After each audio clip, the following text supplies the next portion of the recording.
벌써 21번째 부동산 정책인데 먼저 이준석 전 최고위원 어떻게 보셨습니까?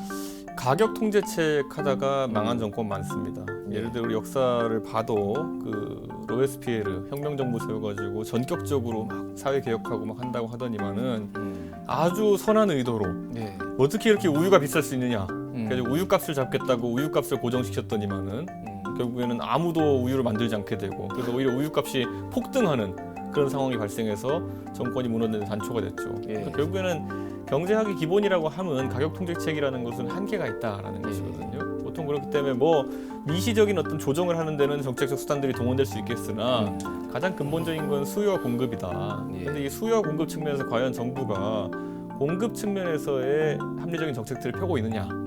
그 부분이 항상 부족하다. 저는 이렇게 생각합니다. 그렇군요. 박 의장께서는 어떻게 보셨나요? 이번이 이제 21번째 부동산 대책이었잖아요. 예. 현 정부 들어서서만. 근데 지금 2주가 지났어요. 2주가 지난 다음에 청와대에서 나오는 얘기가 더 강한 규제책을 내놓을 수 있다 이런 얘기가 나오고 있어요. 예. 22번째 대책을 예고하는 건데 이 자체가 저는 실패를 자인하는 거라고 생각을 합니다. 그러니까 이 정부의 이른바 부동산 정책의 특징은 이른바 핀셋 규제라고 해서 투기가 과열되는 지역이 있으면 그 지역을 이제 규제를 그 지역을 대상으로 규제를 하는 이런 정책을 펼쳐왔는데 풍선 효과가 계속 발생을 해서 이러다가는 전국을 다 핀셋으로 집어야 될 상황이 오게 되지 않을까 싶습니다. 앞서 이제 가격 통제책을 얘기했는데 일반적인 가격 통제책은 자본주의 경제 하에서 그다지 효과적이지 않죠. 그러나 투기적 수요에 대한 가격 통제책은 반드시 필요합니다. 때문에 제대로 된 가격 통제책을 썼다면, 제대로 된 투기 억제책을 썼다면 21번째 부동산 대책까지 필요했을까? 그런 점에서 이번 그 6.17 대책 또한 또 한 번의 한계가 있는 실패한 그런 정책으로 귀결될 가능성이 높다 이렇게 봅니다. 어떻게 그거는 보시나요? 그게 중요하지 않다는 거죠. 그게 안 중요하다? 어디를 투기 과열 지역 내지는 뭐 토지거래 허가 지역 내지는 뭐 투기 지역 조정 대상 지역 이렇게 묶어가지고 거기에다가 이제 대출 규제, 금융 규제 하는 게 중요한 게 3억 원 아니고 이상 대출 안 되게 됐죠. 그게 중요한 게 아니고 지금은 이 투기적인 수요 또 그런 어떤 투기적 수요를 통해서 투기 차익을 실현할 수 있다는 의지 이걸 꺾는 게 중요합니다. 때문에 지금 부동산 정책의 핵심은 다주택자에 대한 중과세예요. 과세가 보유세를 중요하다. 강화하는 겁니다. 작년 12월 16일 날 내놨던 대책이 그겁니다. 근데 20대 국회에서 그게 입법화가 안 돼서 당연히 21대 국회 들어오면 21대 국회에서 현 정부가 처음으로 입법화를 시도할 부동산 대책은 저는 이거일 거라고 생각을 했어요. 근데 엉뚱하게 지금 뭐 핀셋 규제라는 이름하에 이 조정 대상 지역을 넓히고 투기 과열 지역을 넓히는 이런 대책을 취했는데 지금 조정 대상 지역의 그 남방 한계선이 어디까지 갔냐면은 청주 대전까지 갔습니다. 좀 있으면 더 내려갈 거예요. 이제 전주 뭐 광주 익산 이런 데까지 갈 겁니다. 호남을 넘어옵니까? 아니 지금과 같은 이 풍선 효과를 계속 이렇게 그 투기 세력을 쫓아가는 투기 세력의 꽁무니를 쫓아가는 방식의 대책은 그렇게 갈 수밖에 없어요. 좀 있으면 강원도로 가고 동서로는 저 대관령을 넘어갈 거고 이 남방한계에서는 저 호남을 넘어갈 거예요. 이게 과연 그 제대로 된 대책이냔 말이죠. 알겠습니다. 이준석 의원은 이 투기 과열지구 조정 대상 지역 지정한 것에 대해서도 부정적으로 보시나요? 아까 말했듯이 어차피 동심원을 그리면서 설정하잖아요. 그거야말로 입지 이론에 따른 것이고 저는 이제 그거에 대해서 또 이제 동심원을 또 한 번 이제 흔들어 놓을 수 있는 게 광역 교통망 확충이나 이런 것이거든요. 근데 그거 하게 되면 또 이제 묘한 어떤 또 동심원 상에 위치하진 않지만은 비슷한 조건을 가진 곳들이 생겨납니다. 그럼 또 거기 쫓아가서 규제를 해야 되는 것이고요. 이거 하다 보면 날 셉니다. 그렇군요. 자, 김상조 청와대 정책실장이 추가적인 대책을 내놓겠다. 그러니까 발표한 지 나흘 만이었나요? 추가 보완 대책을 언급을 했는데 이거에 대해서는 어떻게 보시나요? 이거 자체가 추가 보완 대책을 나흘 만에 얘기한 것 자체가 실패를 자인한 거다라는 것도 있을 수 있고 아니면은 오히려 강한 정부의 의지를 보여주는 거다라고 얘기도 나오는데 어떻게 보세요? 그러니까 원래 주식시장에서 내부 정보로 거래하면 안 되잖아요. 그렇기 때문에 우리가 그건 왜냐하면 아주 고급 정보이기 때문에 본인의 재산상 변동을 가져올 수 있는 그런 그 내부 정보를 이용한 투자를 하는 거는 도덕적으로 안 좋다라고 얘기하는 건데 지금 시점에서 청와대 간부들이 만약에 뭐 집값이 내릴 거라는 확신이 있어가지고 집을 팔았다. 아무도 욕 안 합니다. 그 내부 정보 알았다고 해가지고 오히려 선제적 의지를 보여준 걸 칭찬할 거거든요. 근데 어느 누구도 집 팔았다는 얘기 못 들었거든요. 차라리 내가 버티다가 수석을 그만두면 말지 이런 식으로 다 가는 것 같은데 그 말은 뭐냐면 그들이 가진 최고의 내부 정보로도 집값 안 내린다는 확신이 있는 거예요. 그렇군요. 그런데도 불구하고 밖에다가는 집값이 내릴 것 같다. 거다라고 강한 시그널을 주고 이번에 있다. 조기숙 예. 전 수석도 이제 뭐 문재인 대통령의 의중이라고 하면서 본인 전언을 했지만은 뭐 그런 내용만 봐도 이 정권이 어느 누구도 집값이 내리지 않을 것이다, 아니면 우리의 정책적 수단이 효과가 있을 것이다라고 믿지 않는 상황 속에서 아무리 공연부를 해봤자 대중이 반응하지 않는다는 겁니다. 만약에 집을 실제로 팔기 시작한다, 뭐 양도세고 뭐 필요 없다, 양도세에 손실 보는 것보다 이게 더 떨어질 것 같다 그러면은 당장 팔아야죠. 예. 그런 선택을 하는 청와대 고위 관계자 아무도 없다는 거는 누가 봐도 이거는 자신들도 정책적 수단에 자신이 없다라는 걸 받아들일 수 없습니다. 알겠습니다. 박원석 의장은 어떻게 보셨나요? 아마 대책 내놓고 비판이 쏟아지니까 보완 대책을 내놓겠다고 얘기했는데, 대책 내놓은 지 일주일도 안 돼서 보완 대책 내놓겠다는 거는 그 대책이 잘못됐다는 걸 스스로 예. 고백하는 거나 다름 아니라고 생각하고, 현 정부 들어서 이 일종의 이제 투기 억제 차원의 부동산 대책 중에 가장 잘못된 게 등록 임대 사업자에 대한 과도한 특혜를 주고 있는 겁니다. 네. 등록 임대 사업자에 대해서는 종합부동산세 1원도 안 냅니다. 게다가 양도세 감면 혜택을 주고 있어요. 예. 6월 17일 날 대책 발표하고 6월 18일부터 임대사업자로 등록한 사람들에게 대한 종부세를 과세하겠다고 얘기를 했지만, 예. 그 이전에 등록한 사람들은 지금 종합부동산세를 여전히 하나도 안 내고 있어요. 예. 그러니까 이게 임대사업자로 등록시키겠다는 것은 일종의 이제 임대시장을 양성화하겠다는 그런 취지도 포함하고 있는데, 전세가 폭등도 좀 막아보고 그렇죠. 근데 그보다 훨씬 더 큰 부작용이 생긴 거예요.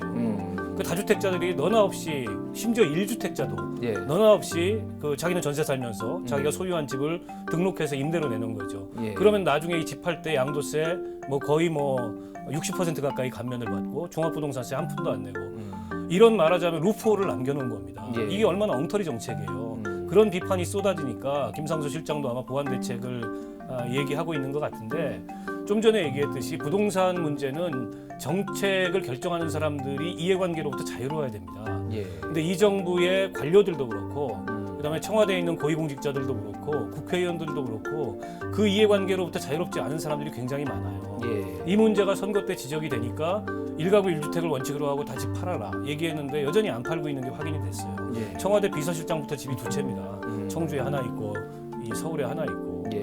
그러면 이분들이 과연 정책을 공정하게, 그리고 정말 투기를 억제하고 집값을 떨어뜨리는 그런 어떤 일관된 방향성하에 결정했을까에 대한 국민의 의심이 생기는 겁니다.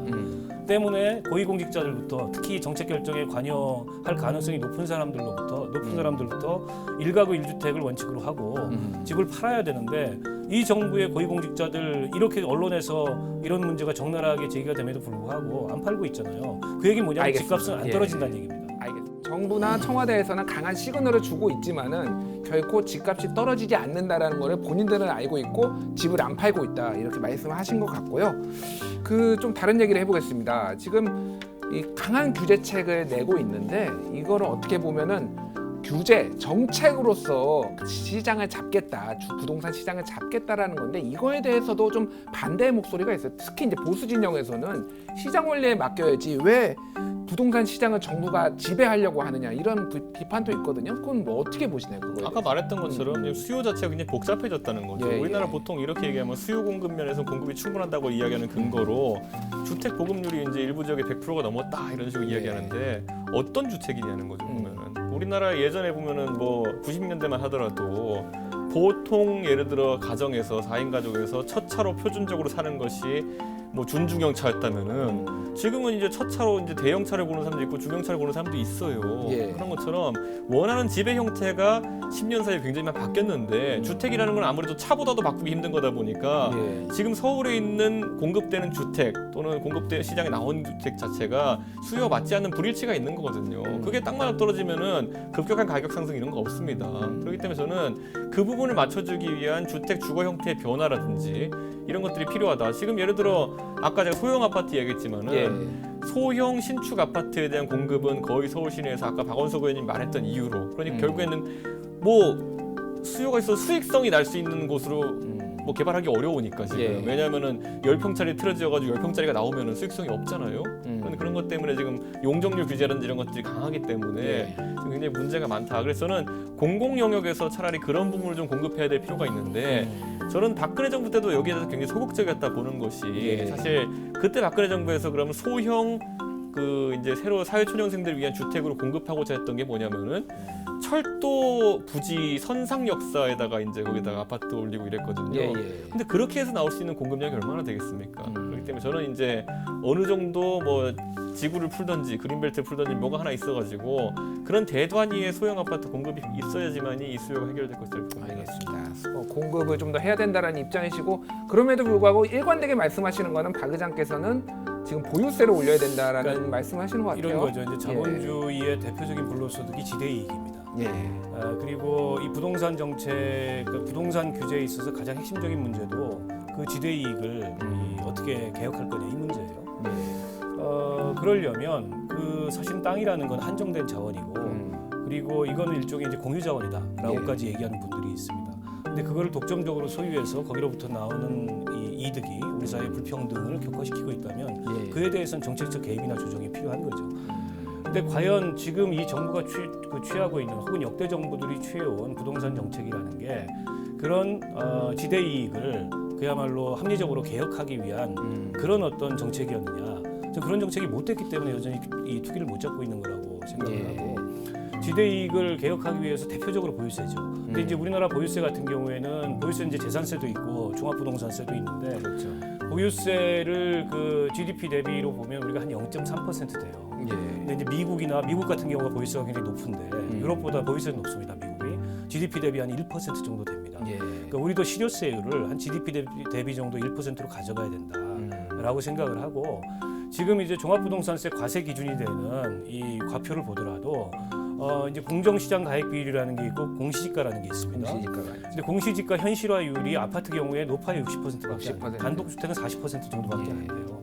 게다가 이제 공정시장 가액 비율은 폐지하기는 했지만 2022년도까지 지금 한 90%까지 올라왔어요. 이로 인해서 실제 그 아파트의 실거래가보다 과표상의 가격은 굉장히 낮다는 거죠. 여전히 많은 세금을 부담하고 있는 게 아니라는 겁니다. 토지는 더 낮아요, 그보다.